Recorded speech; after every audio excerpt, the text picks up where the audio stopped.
My name is Savannah, I am 30 years old and I live in Chicago. The sunlight in the apartment was blinding. It bounced off the polished marble floors and the floor-to-ceiling windows. My husband, David, stood next to me. He had his hand on the small of my back. It was a touch that used to mean love. Now I knew it was just ownership. We were looking at a penthouse. It was expensive, too expensive. But David insisted.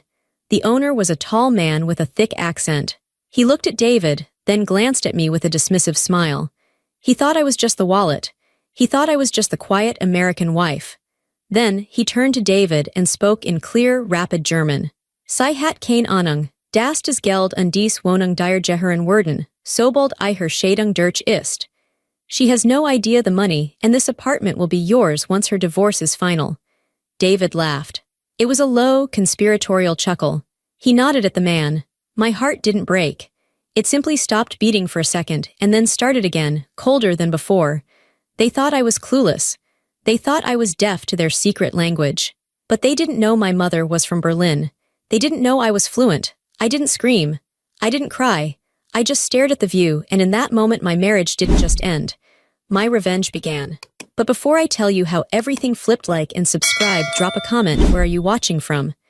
My name is Savannah. I am 30 years old, and I live in Chicago. I remember exactly how David looked the day we met. It was at a charity gala in Chicago. He was wearing a tuxedo that fit him perfectly. He had a smile that made you feel like you were the only person in the room. He was confident. He was polished. He walked with a swagger that said he owned the world. But looking back now, I see what I missed then. I see the cracks I chose to ignore. I was 26. I had just inherited my grandmother's estate. It was a lot of money. It was the kind of money that changes how people look at you. I was lonely. My family was distant. My parents were busy with their own lives, always traveling, always working. I grew up with nannies and boarding schools. I wanted a home. I wanted someone to choose me, not for my last name but for me. David chose me, or so I thought. We fell in love fast. It was a whirlwind. He sent me flowers every day. He wrote me notes. He listened to me when I talked about my art, my fears, my dreams. No one had ever listened to me like that. He seemed so strong. He seemed like the protector I always wanted. We got married 6 months after we met. My brother James warned me. He said, "Savannah, you don't know him. He has debt. His business is failing." I didn't listen. I told James he was being cynical. I told him David loved me. I was wrong. The first year of marriage was happy. I paid off David's debts. I invested in his tech startup. I bought us a beautiful house in the suburbs. I wanted to build a life. I wanted stability. I put everything I had into making him feel secure. But David was insecure deep down. He needed constant praise. He needed to feel like the big man, even though it was my money paying for his suits and his car. I learned to make myself smaller so he could feel bigger. I stopped talking about my investments. I let him sign the checks at dinner. I played the role of the supportive wife. Then, the changes started. They were small at first. It was the second year of our marriage. David started working late. He said his business was finally taking off. He said he had a new international partnership. "I have to take calls from Europe," he told me one night, pacing in the living room. "It's a big deal, Savannah. This is going to make us millions." "We have millions, David," I said gently. He snapped at me. "That's your money. I want my money." That was the first time I felt a chill. He resented me. He resented that I saved him. He started locking his phone. He changed his passcode. When I walked into the room, he would flip his screen down. If I asked who he was talking to, he would say, "Just work. You wouldn't understand the technical details." Then came the German. I found a book on his nightstand one evening. "Learn German in 30 days. "I didn't know you were learning a language," I said, picking it up. He snatched it from my hand. "It's for business. The new partners are in Zurich. I need to impress them." "I can help you," I said. "My mother was German. I speak it." He laughed. It was a dismissive sound. "Savannah, you speak kitchen German.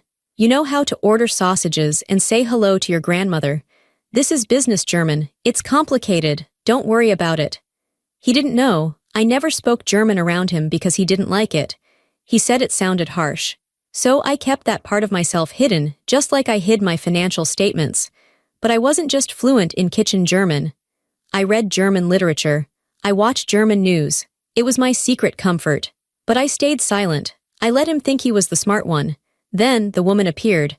Her name was Alina. She was part of his business partner team.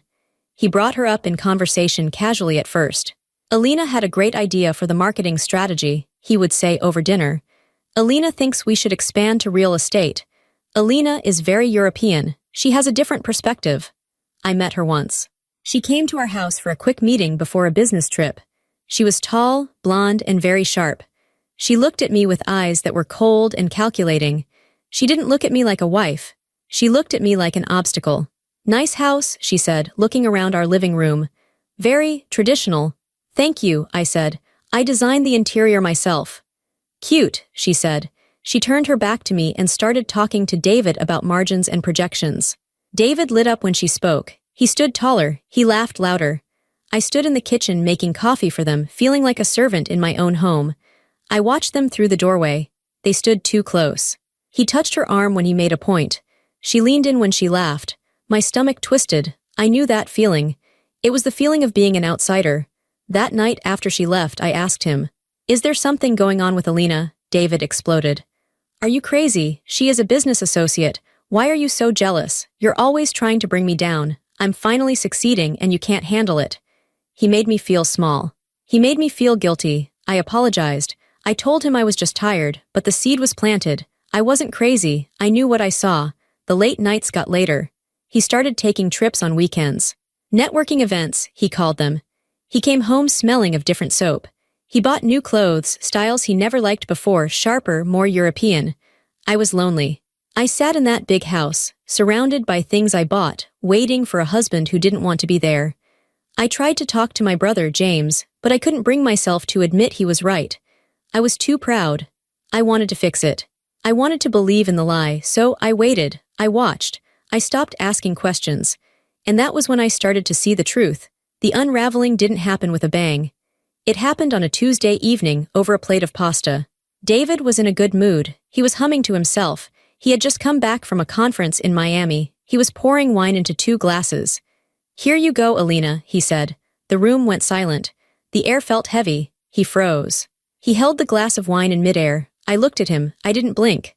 "What did you call me?" He laughed. It was a nervous, high-pitched laugh. I said, "Savannah, you're hearing things, honey. I was just on the phone with Alina all day about the merger. Her name is stuck in my head." "You called me Alina," I said calmly. "I did not." He slammed the glass down. Wine splashed onto the white tablecloth. "Stop being so dramatic. You're always looking for a fight." He stormed out of the room. He went upstairs and slammed the bedroom door. I sat there at the dining table. I looked at the red stains spreading on the white cloth. It looked like blood. I didn't follow him. I didn't go upstairs to beg for forgiveness like I usually did. Something inside me had shifted. The doubt was gone. The confusion was gone. I knew. I waited until 2 a.m. I lay in bed next to him, listening to his breathing. When his breathing became deep and rhythmic, I slipped out of bed. I went downstairs to his home office. He was careful, but he was arrogant. He thought I was stupid. He thought I was just the creative wife who didn't understand technology. I opened his laptop. I knew his password. He had changed it, but I had watched him type it in last week over his shoulder. It was Success 2024. I typed it in. The screen glowed blue in the dark room. My hands were shaking, but my mind was clear. I didn't look at his emails first. I went straight to his files. I searched for Alina. Nothing came up. I searched for business plan. Nothing. Then I saw a folder on the desktop labeled Project Freedom. I clicked it. My heart hammered against my ribs. There were subfolders, assets, legal, timeline. I opened assets first. There was a spreadsheet. It listed everything. My trust fund. The house, the investment accounts. The vacation home in Aspen. Next to each item was a value and a note on how to liquidate it or transfer it. He had listed my grandmother's jewelry collection. He had estimated the value of my art studio. I felt sick. He wasn't just cheating. He was calculating. He was counting my money as his own. I opened the legal folder. There was a draft of a divorce petition. It was dated for 3 months from now. I read the document. It was brutal. He was asking for spousal support. He was claiming that he had contributed to the growth of my assets. He was asking for the house. But the worst part was the email draft attached to it. It was addressed to Alina. Subject, almost there. Body, just hang tight, baby. The quarterly trust payout hits her account on the 15th of next month. Once that clears, I'll move the funds to the offshore shell we set up. Then I file the papers. She won't know what hit her. We'll have the apartment in Berlin by Christmas. I can't wait to be done with her. She's so boring it hurts. I stared at the words. She's so boring it hurts. I read it again. And again. I didn't cry. I expected to cry. I expected to fall apart. But I didn't. Instead, I felt a strange sensation. It was like a heavy coat had been taken off my shoulders. For years, I had worried that I wasn't enough. I had worried that I was too needy, too quiet, too plain. I had tried so hard to be the perfect wife. But it wasn't about me. It was never about me. He was a predator. I was prey. He didn't love me. He didn't even like me. He was just tolerating me until he could steal enough money to leave. I closed the laptop. I wiped the trackpad with the hem of my shirt to remove my fingerprints. I sat in the dark office for a long time. I looked at the family photos on his desk. There was a picture of us on our honeymoon in Italy. He was smiling. I was looking at him with adoration. I took the photo frame and placed it face down. The Savannah who loved him died in that chair. The Savannah who trusted blindly was gone. I stood up. I felt different. I felt cold but strong. I went back upstairs. I climbed into bed next to the man who was planning to destroy me. He rolled over in his sleep and draped his arm over me. I didn't flinch. I lay there, wide awake, staring at the ceiling. He had a plan. He had a timeline. He thought he had 3 months. He was wrong. I had the information now. And information is power. I closed my eyes, but I didn't sleep. I started planning. The next morning, I woke up before him. I made coffee. I made pancakes. I put fresh flowers on the table. When David came down, I greeted him with a smile. "Good morning, honey," I said. I kissed his cheek. "I'm sorry about last night. I was tired. I shouldn't have snapped at you." He looked relieved. He kissed me back. "It's okay, babe. I know you've been stressed. Let's just forget it." "Forgotten," I said. He ate the pancakes. He talked about his day. I nodded. I listened. I laughed at his jokes. Inside, I was screaming. But on the outside, I was the perfect picture of a submissive, loving wife. I had become an actress. It was the most important role of my life. As soon as his car pulled out of the driveway, I went to work. I didn't call the family lawyer. David knew him. I needed someone new, someone aggressive. I drove into the city. I met with a woman named Margaret. She was known as the Shark in legal circles. She had a small office, but her suits were sharp and her eyes were sharper. I sat in her office and laid it all out. I told her about the laptop. I told her about the timeline. I told her about Alina. "I don't just want a divorce," I told her. "I want to destroy him. I want him to leave with nothing, not a penny." Margaret smiled. "I can do that, but you have to be patient. You have to play the game." "I can play," I said. For the next 4 weeks, I lived a double life. By day, I was moving money. I instructed my bankers to freeze the joint accounts, but to make it look like a system error if he checked. I transferred the bulk of my inheritance into a trust that was untouchable. I put the deed to the summer house in my brother's name. I hired a private investigator. He followed David. He got photos of David and Alina at hotels. He got copies of their restaurant receipts. He tracked the business trips. Every night, David came home and I played the doting wife. "How was work?" I asked. "Exhausting," he would say, looking at his phone. "But we're making progress." "I'm so proud of you," I would say. He bought it. He was so arrogant, so sure of his own intelligence, that he never suspected I was making moves. He thought I was the same naive girl he married. It was hard. There were moments when I wanted to scream. There were moments when he would touch me and my skin would crawl. One night we were watching a movie. He put his head on my lap. "You know," he said, "I think we should take a trip soon, just the two of us, maybe back to Italy." I stroked his hair. "That sounds lovely, David." I knew exactly why he said that. I had seen the file. He planned to take me to Italy, distract me, and have me sign some tax documents which were actually power of attorney forms. "Maybe in the fall," I said. "Sure," he said. "In the fall." He fell asleep on my lap. I looked down at his face. He looked peaceful. It was terrifying how easily he could lie. I started to weaponize my silence. I stopped offering opinions. I let him think everything was his idea. "Should we sell the stocks in the tech sector?" he asked one day. "I don't know, David," I said. "You're the genius with money. What do you think?" he preened. "I think we sell. I'll handle it." "Okay," I said. He handled it, thinking he was moving the money to his secret account. But I had already alerted the bank. The money moved, but it went into a holding account he couldn't access. He saw the confirmation screen, but he didn't check the balance. He was too sloppy. My brother, James, came to visit one weekend. He saw how thin I was. He saw the tension in my jaw. "Savannah, are you okay?" he asked when David was out of the room. "I'm fine," I whispered. "Just trust me, James, I'm handling it." "He looks smug," James said. "Let him be smug," I said. "Smug men make mistakes." And David did make mistakes. He got comfortable. He started leaving his phone unlocked. He started taking calls from Alina in the next room, speaking in low tones but loud enough for me to hear the tone of his voice. He was getting ready for the kill, but he didn't know I was the one holding the knife. I practiced my German in the car when I was alone. I listened to podcasts. I refreshed my vocabulary. I needed to be perfect. I knew the end was coming. I could feel it. The trust payout he was waiting for was scheduled for Friday. On Wednesday, he came home with a wide grin. "Savannah," he said, "I found it." "Found what?" "Our new investment. It's a penthouse, in the city. It's being sold by a foreign investor. It's an incredible deal. We need to go see it tomorrow." I knew what this was. This was the apartment he wanted for Alina. He wanted me to buy it, thinking it was an investment, and then he would take it in the divorce. "That sounds exciting," I said.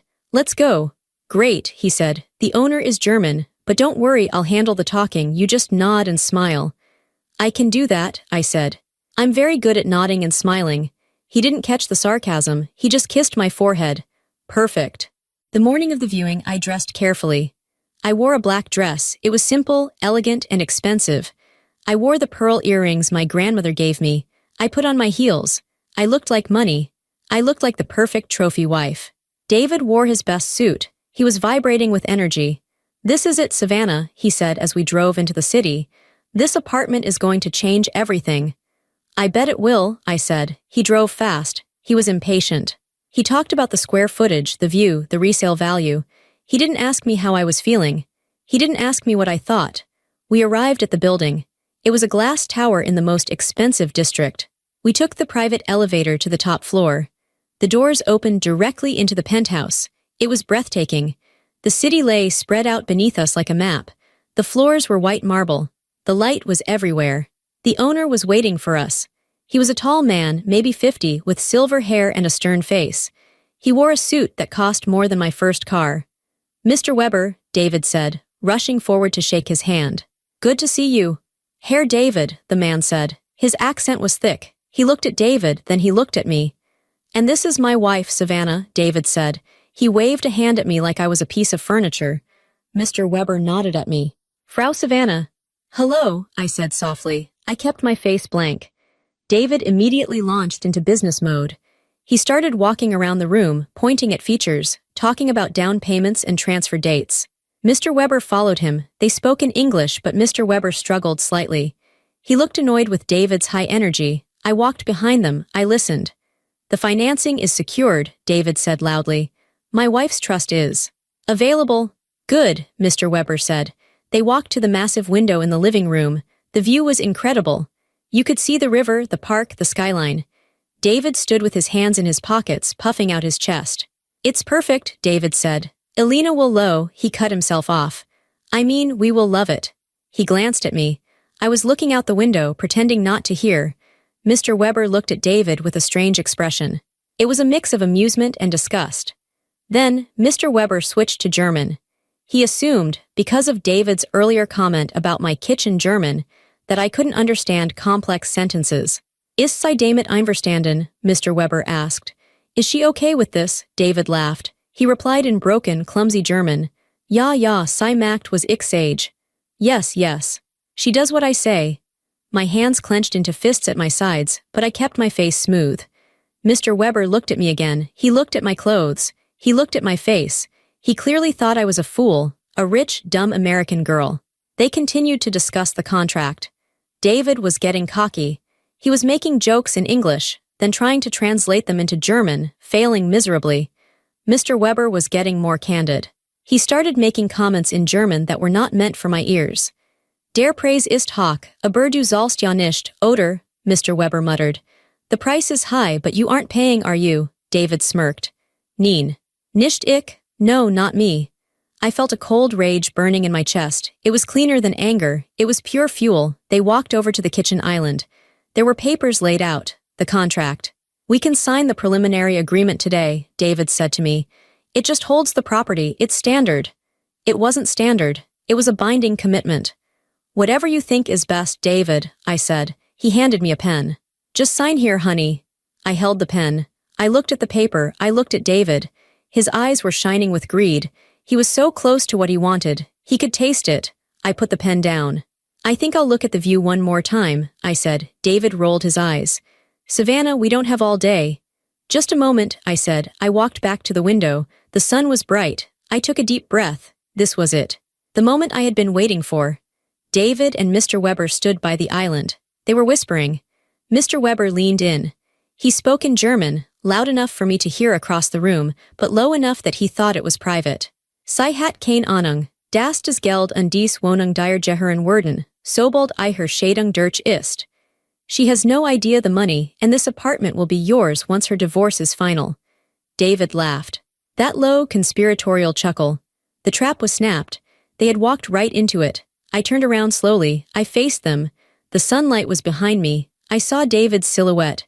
I saw the smirk on his face. He thought he had won. He had no idea. I took a step forward. The silence in the room was sudden. It was time to speak. Time seemed to stop in that luxury penthouse. The German sentence hung in the air like a toxic cloud. Sie hat keine Ahnung, dass das Geld und dies Wohnung dir gehören würden, sobald ihre Scheidung durch ist. She has no idea the money, and this apartment will be yours once her divorce is final. I stood there by the window. My back was to them. I didn't move a muscle. I didn't turn around immediately. I wanted to let the words sink into my skin. I wanted to remember this moment for the rest of my life. David was laughing. I could hear the smile in his voice. It was a sound I used to love. It was a sound that used to make me feel safe. Now, it sounded like a knife sharpening against a stone. He was so comfortable. He was so sure of himself. He was standing in a room he couldn't afford, looking at a view he didn't own, laughing about destroying the woman who had saved him. I looked out at the city. The cars looked like toys. The people looked like ants. Everything felt distant. I felt a strange separation from my own body. It wasn't shock. It wasn't grief. It was clarity, absolute, crystal-clear clarity. For months, I had been gathering evidence. I had been preparing. I had been the actress. But a small, foolish part of me had still wondered. Maybe I was wrong. Maybe he wasn't that cruel. Maybe he was just confused or stressed or making bad choices. Maybe there was still a tiny piece of the man I married left inside that suit. But that sentence killed the last bit of hope. It killed the last bit of mercy I had for him. He wasn't just leaving me. He was mocking me. He was discussing my destruction with a stranger as if it were a business transaction. He was proud of it. He was boasting about how easily he had fooled me. My heart rate slowed down. My breathing became deep and even. The fear was gone. The sadness was gone. All that was left was a cold, hard resolve. It felt like flipping a switch in a dark room. Suddenly, the lights were on, and I could see everything. I thought about the last few years. I thought about the times I apologized when I did nothing wrong. I thought about the times I asked him for permission to spend my own money. I thought about the nights I lay awake wondering why I wasn't enough for him. I realized then that I was never the problem. I was never the weak one. I was the resource. I was the gold mine he was trying to strip bare. I looked at my reflection in the glass. I saw a woman in a black dress. She looked calm. She looked elegant. She didn't look like a victim. She looked like a judge. David cleared his throat behind me. Savannah, he called out. His voice was impatient. Come on, honey. Stop staring at the clouds. We need to sign this. He thought he was talking to his foolish wife. He thought he was talking to the woman who would sign anything he put in front of her because she was desperate for his approval. He was wrong. He was talking to his executioner. I took a slow breath. I adjusted the strap of my purse on my shoulder. I smoothed the fabric of my dress. I replayed his plan in my head. He wanted me to sign the preliminary contract. He would use my trust fund for the down payment.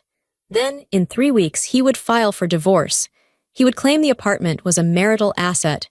He would move Alina in. They would live here, high above the city, spending my money, laughing at how stupid I was. It was a good plan. It was a ruthless plan. But it relied on one thing, my silence. It relied on my ignorance. He didn't know that I had already moved the money. He didn't know that the account linked to my trust fund was empty. He didn't know that I had already signed divorce papers with my lawyer 3 days ago. He didn't know that he was standing on a trapdoor and I was holding the lever. I felt a surge of power. It was intoxicating. For years, he had held the power. He controlled the mood of the house. He controlled the finances. He controlled my self-esteem. Now the power was mine. I turned around slowly. I didn't rush. I moved with a grace that felt new to me. David was smiling at me, holding the pen out. Mr. Weber was checking his watch, looking bored. They looked at me. They expected a smile. They expected compliance. I looked at David's face. I memorized it. I wanted to remember exactly how he looked before his world fell apart. I saw the arrogance in his eyes. I saw the slight tilt of his head. "Is something wrong?" David asked. His smile faltered just a tiny bit. He sensed something. Maybe it was the way I was standing. Maybe it was the lack of warmth in my eyes. "No, David," I said in English. My voice was steady. "Nothing is wrong. Everything is exactly as it should be." He relaxed. "Okay then, come sign." I took a step toward them. My heels clicked on the marble floor. The sound echoed in the large, empty room. Click, click, click. Like a clock counting down. I stopped 3 feet away from them. I looked at Mr. Weber. I looked him directly in the eyes. He seemed surprised. I usually looked at the floor or at David. I never looked the men in the eye. Mr. Weber frowned. He shifted his weight. He didn't like the way I was looking at him. It was too direct. It was too intelligent. I looked back at David. "You really like this apartment, don't you?" I asked. "I love it," David said. "It's our future, Savannah." "Our future," I repeated. With Alina, the name hung in the air, David froze. His mouth opened slightly, but no sound came out. His eyes darted to Mr. Weber, then back to me. "What?" he whispered. "Who?" "Alina," I said again. "Your business partner, the woman you were texting this morning, the woman you promised this apartment to." David's face went pale. He tried to laugh, but it came out as a choke. "Savannah, you're being crazy again. I told you, stop," I said. It wasn't a shout, it was a command. He stopped. "I'm not crazy, David," I said. "I'm just not deaf." I turned my gaze to Mr. Weber. He was looking between us, confused. He didn't understand what was happening. He just wanted his commission. He wanted the deal to close. He opened his mouth to speak, probably to tell us to keep our domestic issues at home. But I didn't let him speak. I smiled. It was a cold, sharp smile. And then I opened my mouth and I changed the language. I looked Mr. Weber dead in the eye. I stood tall. I let my voice drop an octave, finding that rich, guttural tone that my mother used to use. "Es tut mir leid, Herr Weber," I said. My German was flawless. It was crisp, formal, and commanding. "I am sorry, Mr. Weber." The silence that followed was absolute. Mr. Weber's eyes widened. His jaw actually dropped. He looked as if a dog had just started reciting Shakespeare. He stared at me, stunned. David looked confused. He looked at Mr. Weber, then at me. What did you say?" He didn't understand. He still didn't get it. I ignored David. I kept my eyes on the owner. "Mein Mann ist ein Lügner," I continued, speaking clearly so there could be no mistake. Hat kein Geld, hat kein Macht, und wird dies Wohnung sicher nicht kaufen." My husband is a liar. He has no money. He has no power. And he certainly will not be buying this apartment. Mr. Weber took a step back. He looked from me to David. The realization was dawning on him. The woman he had insulted, the woman he had mocked, had understood every single word. David was panicking now. He grabbed my arm. His grip was tight, painful. "Savannah, stop it. What are you speaking? You don't know what you're saying." He turned to Mr. Weber. She's confused. She's just repeating phrases she heard on TV." I ripped my arm away from him. I looked at him with pure disgust. "I'm not confused, David," I said in English. "And I'm not repeating phrases. I'm telling him the truth." I switched back to German, addressing Mr. Weber again. "Sie sagten vorhin, ich hätte keine Ahnung," I said. "Sie sagten, die Wohnung würde ihm gehören, sobald die Scheidung durch ist." You said earlier that I had no idea. You said the apartment would be his once the divorce is final. Mr. Weber went pale. He remembered his words. He realized how deeply he had insulted me. He looked embarrassed, but mostly he looked afraid. He was a businessman. He realized the deal was dead.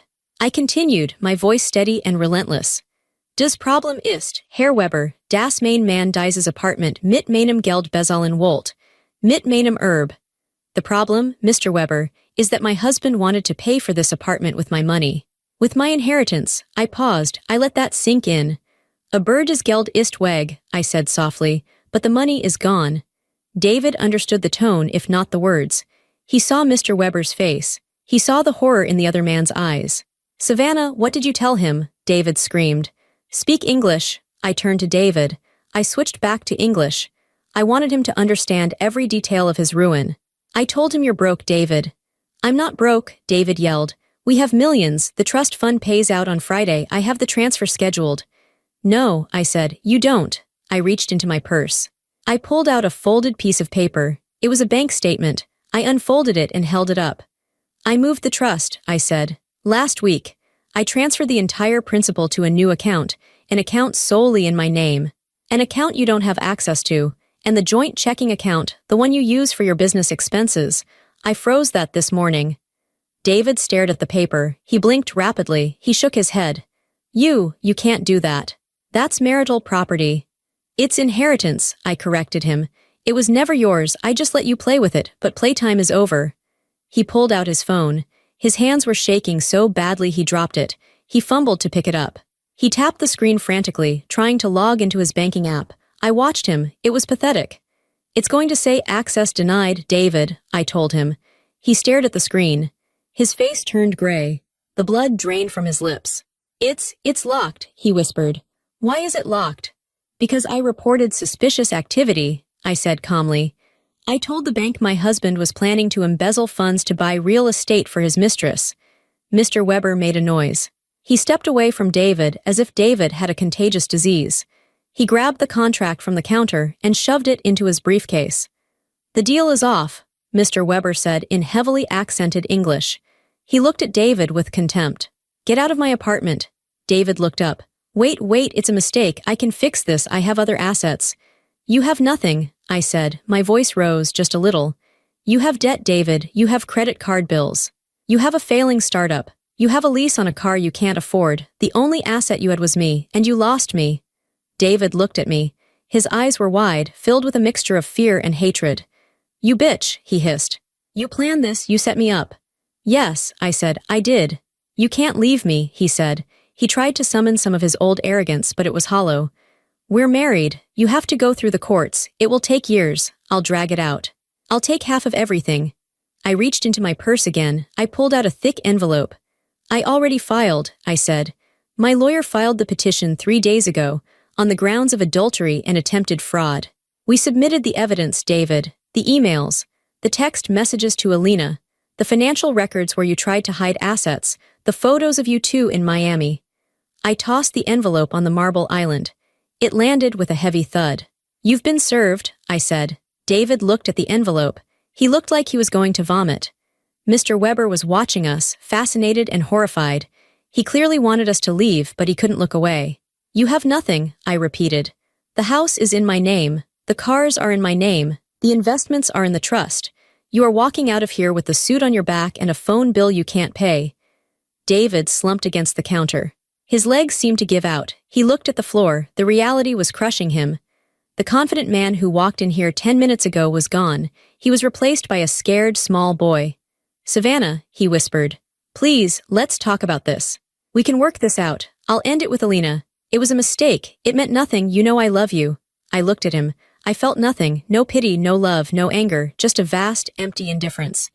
"Don't," I said. "Don't insult me.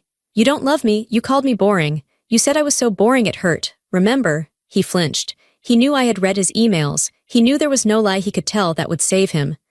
"I learned German for you," I said quietly. "I tried to help you. I gave you everything, and you laughed at me in front of strangers." I turned to Mr. Weber. "Es tut mir leid für die Störung," I said politely. "I am sorry for the disturbance." Mr. Weber nodded slowly. He looked at me with a new expression, respect. "Jehan Sai," he said to David. "Go, I looked at my husband one last time."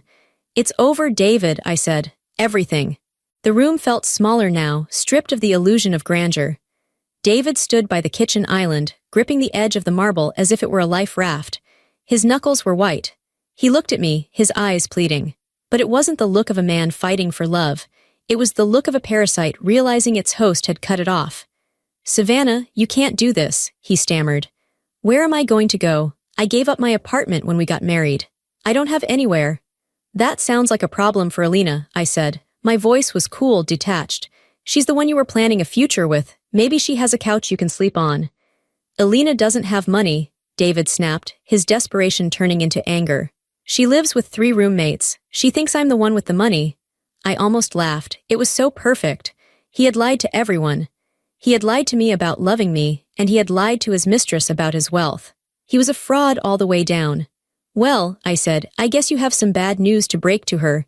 I took my phone out of my purse. I placed it on the counter, screen up. Call her, I said. David stared at the phone. What? Call her, I repeated. Put it on speaker. Tell her the truth. Tell her the apartment is gone. Tell her the money is gone. Tell her you're homeless. I'm not doing that, David said, stepping back. If you don't, I said, I will call her myself. I have her number. I pulled it from your phone records. And if I call her, I'm going to send her the divorce filing that lists her as the correspondent. I'm going to sue her for alienation of affection. I will drag her name through the mud just as much as yours. David looked trapped. He looked at Mr. Weber, who was now leaning against the wall, arms crossed, watching the drama unfold with a grim satisfaction. Mr. Weber had no sympathy for a man who tried to use a fake fortune to waste his time. Do it, Mr. Weber said harshly. Make the call. I want to hear this. David's hand shook as he reached for his own phone. He dialed. He put it on speaker. The ringing sound echoed in the silent apartment. 1 ring, 2 rings. David, a woman's voice answered. It was Alina. She sounded excited. Did you get it? Are we celebrating tonight? David closed his eyes. He looked like he was in physical pain. Alina, he croaked. David, you sound weird. Is everything okay? Did you sign the papers? I stared at him. I didn't blink. I willed him to speak. No, David said. I didn't sign. What? Why not? Her voice sharpened instantly. David, you promised. I already told my landlord I was moving out. There's a problem with the money, David said. What problem? She demanded. You said the trust fund transfer was guaranteed. It's gone, David whispered. Savannah, she knows, she froze everything. The accounts are locked. I have nothing, Alina. I can't buy the apartment. I can't even pay for a hotel tonight. There was a long silence on the other end of the line. You're joking, Alina said. Her voice was cold now. Tell me you're joking. I'm not, David said. I'm sorry, I need. Can I come to your place? Just for a few days until I sort this out, Alina laughed. It was a cruel, harsh sound. Are you kidding me? I live in a shoebox, David. I was with you because you were going to change that. If you're broke, what use are you? I thought you loved me, David said, his voice breaking. I love the life you promised me, Alina said. Don't come here and don't call me again until you have money. Click, the line went dead. David stood there holding the phone. The silence that followed was heavy. He had lost everything in the span of 5 minutes. His wife, his mistress, his money, his pride. I felt a strange sense of lightness. The knot that had been in my stomach for months finally unraveled. There, I said. Now you're free. You don't have to lie anymore. David looked up at me. Tears were streaming down his face now. Savannah, please. Save your tears, I said. You're going to need them. I turned to Mr. Weber. I extended my hand.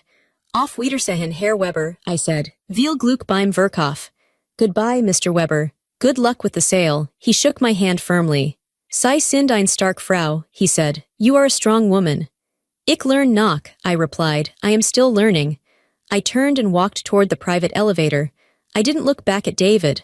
I could hear him sobbing behind me. It was a pathetic, broken sound. The elevator doors opened. I stepped inside. I pressed the button for the lobby. As the doors began to close, I saw David one last time. He was slumped on the floor, his head in his hands, surrounded by the luxury he would never have. The doors shut. The lock clicked. I descended. As the numbers on the elevator panel counted down, I felt my old life falling away. The actress was done. The victim was gone. I walked out of the building and onto the busy sidewalk. The air was cold and crisp. It smelled of exhaust and coffee and rain. It smelled like truth. I stood there for a moment, people rushing past me. No one knew what had just happened in that penthouse. No one knew that I had just dismantled my entire life. But I knew, and that was enough. I hailed a taxi. Where to? The driver asked. I thought about the big empty house in the suburbs. I didn't want to go there. That was David's stage. The St. Regis, I said. I had booked a suite for myself, just for me. I was going to order room service. I was going to take a long bath. And I was going to sleep in a bed that belonged only to me. As the taxi pulled away, I didn't look back at the tower. I looked forward. The next few weeks were a blur of activity, but it was a quiet, organized kind of chaos. I didn't see David again. I refused to meet him in person. My lawyer, Margaret, handled everything. She told me that David tried to fight at first. He tried to claim that I had stolen the money, but the paper trail was clear. The money was inheritance. It was never commingled. It was mine. Margaret told me he was living in a cheap motel near the airport. He had tried to get his old job back, but word had gotten around. Industries are small. People talk. The reputation of a man who tries to defraud his wife and fails is not a good one. I didn't care. I truly didn't. I blocked his number. I blocked his email. I deleted the photos from my phone. I sold the house in the suburbs. I couldn't live there anymore. It was too full of ghosts. It was too full of the lies I had told myself. I bought a smaller place, a loft in the city with big windows and brick walls. It was raw and honest. I filled it with my art. I filled it with books. I filled it with things that I liked, not things that would impress David's business partners. One afternoon, about 2 months after the confrontation, I met my brother James for coffee. We sat at a small table outside. The sun was shining. "You look different," James said. He was studying my face. "Different bad?" I asked. "No," he said. "Different good. You look solid. You used to look like you were fading away, Savannah, like you were transparent. Now you're all here," I smiled. "I feel all here." "Did you hear about him?" James asked tentatively. "No," I said. "And I don't want to," James nodded. "Good, that's the right answer." We drank our coffee. We talked about James's kids. We talked about a gallery opening I wanted to go to. We talked about the future. For the first time in years, the future didn't look scary. It didn't look like a tightrope I had to walk to keep someone else happy. It looked like a blank canvas. I realized that revenge isn't about hurting the other person. That's just a byproduct. Real revenge is about refusing to be the person they wanted you to be. David wanted a fool. He wanted a silent, submissive bank account. I became a warrior. I became a speaker of truths. I started taking German classes again. Real ones at the university. I wanted to master the language completely. I wanted to reclaim it. It wasn't just a tool for revenge anymore. It was a part of my heritage. It was a part of my mother. In class, we read stories about resilience. We read about history. I loved the precision of the language. I loved how you could build a sentence that stood like a fortress. One rainy Tuesday, I was walking home from class. I passed a restaurant where David and I used to go. I saw a couple in the window. The man was talking, gesturing, looking important. The woman was nodding, smiling, making herself small. I stopped and watched them for a second. I felt a pang of sadness. Not for me, but for her. I wanted to walk in there and tell her to wake up. I wanted to tell her to check his phone, to check the bank accounts, to learn a second language. But I knew she wouldn't listen. You can't save people who aren't ready to be saved. I wasn't ready until I saw the folder on the laptop. I wasn't ready until I heard the words in German. I walked away. I turned the corner onto my street. I saw my building. I saw the light on in my window. I had left it on a timer so I wouldn't come home to a dark house. I walked up the stairs. I unlocked the door. The apartment was quiet, but it wasn't a lonely silence. It was a peaceful silence. It was the silence of a space that is safe. I made myself a cup of tea. I sat by the window and looked out at the city lights. I thought about David one last time. I thought about how small he must feel now. I thought about how he had underestimated me. He thought I was weak because I was kind. He thought I was stupid because I was quiet. He forgot that silence isn't empty. Silence is full of answers. I took a sip of tea. It was warm and sweet. I was 30 years old. I was alone. I was divorced, and I had never been happier. I had my money, I had my dignity, and I had my voice. I spoke into the empty room just to hear the sound of it. "Ich bin frei," I whispered. I am free. If someone has ever played you for a fool, remember this. Silence is strategy. Timing is power. Revenge doesn't need to be violent, just precise. Sometimes, the best thing you can do is let them think they are winning, right up until the moment they lose everything. Trust your gut, watch the signs. And never, ever let someone convince you that you are less than you are. Tell me your story in the comments. Have you ever had to reclaim your life from someone who underestimated you? Hit like and subscribe for more true stories where the underestimated rise, and the truth takes its final, perfect bow.